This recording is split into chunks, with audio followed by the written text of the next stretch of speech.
Love after marriage, शादी के बाद का प्यार। मैं नेहा हूँ, एक साधारण सी लड़की जिसे प्यार हुआ कॉलेज के दिनों में। अमन से मुलाकात लाइब्रेरी में हुई थी, वही आम शुरुआत, लेकिन मेरे लिए वो कुछ खास बन गया। अमन वो लड़का था जो बातें कम करता था, लेकिन जब बोलता था तो जैसे मेरे दिल की आवाज़ बन जाता था।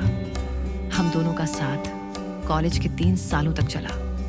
वो मेरी दुनिया था और मुझे यकीन था कि शादी भी उसी से होगी। लेकिन जिंदगी हर बार हमारी योजना के हिसाब से नहीं चलती। कॉलेज खत्म होते ही जब मैंने घर पर अमन के बारे में बताया तो जैसे भूचाल आ गया। पापा ने कहा, सरकारी नौकरी नहीं है, कोई भविष्य नहीं है तुम्हारा उसके साथ। माँ ने आंसू भरकर कहा, हमने तुम्हारे लिए जो सपने देखे हैं वो इस लड़के से पूरे नहीं होंगे। मैंने बहुत कोशिश की उन्हें समझाने की, लेकिन जब मना कर दिया गया तब मेरे सामने बस 2 ही रास्ते थे, या तो घर छोड़कर चली जाऊं या फिर घर वालों का दिल तोड़ने से बच जाऊं। और मैं हमेशा से एक अच्छी बेटी रही थी। मैंने अमन से मिलकर कहा, माफ करना, मैं और नहीं लड़ सकती। वो बस मुझे देखता रहा। कुछ पल बाद बोला, तू मेरी नहीं बन सकी, लेकिन मैं दुआ करूंगा कि तू वहां भी खुश रहे जहां मेरा नाम नहीं है। कुछ महीनों बाद मेरी शादी तय कर दी गई रघु के साथ। आईटी कंपनी में काम करता था। माँ पापा को लगा एकदम सही लड़का है। मैं चुप थी, ना हाँ की ना न की, बस सब कुछ होता गया। शादी के दिन मुझे सजाया गया जैसे कोई गुड़िया हो। चारों तरफ लोग थे, हंसी ठिठोली, लेकिन मेरे दिल में एक सूनापन था।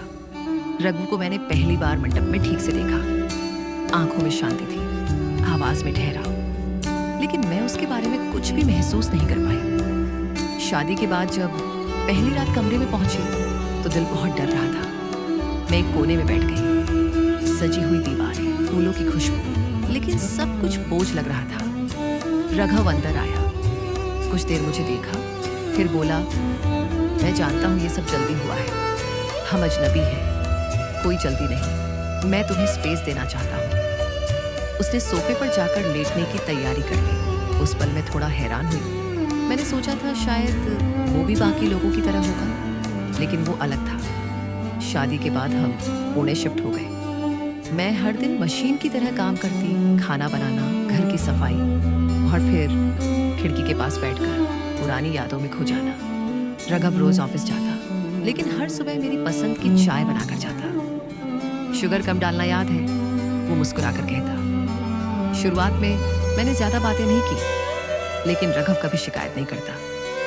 एक बार मैं बीमार पड़ गई, बुखार था, शरीर में जान नहीं थी। रघु ऑफिस से जल्दी आया, खुद खाना बनाया और मेरे पास बैठकर माथा सहलाता रहा। वो कहता, नेहा तुम अकेली नहीं हो।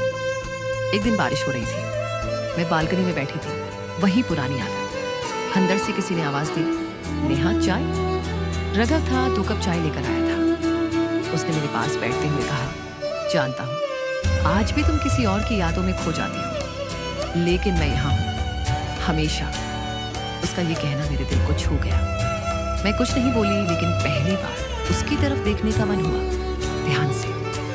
एक दिन अलमारी साफ करते समय मुझे वो डायरी मिल गई जिसमें अमन के पुराने खत थे। एक खत पढ़ते हुए मैं टूट गई। उसमें लिखा था, शायद तू मेरी नहीं हो सकी, लेकिन मैं चाहता हूं कि तुझे कोई ऐसा मिले जो तुझे मुझसे भी ज्यादा प्यार दे।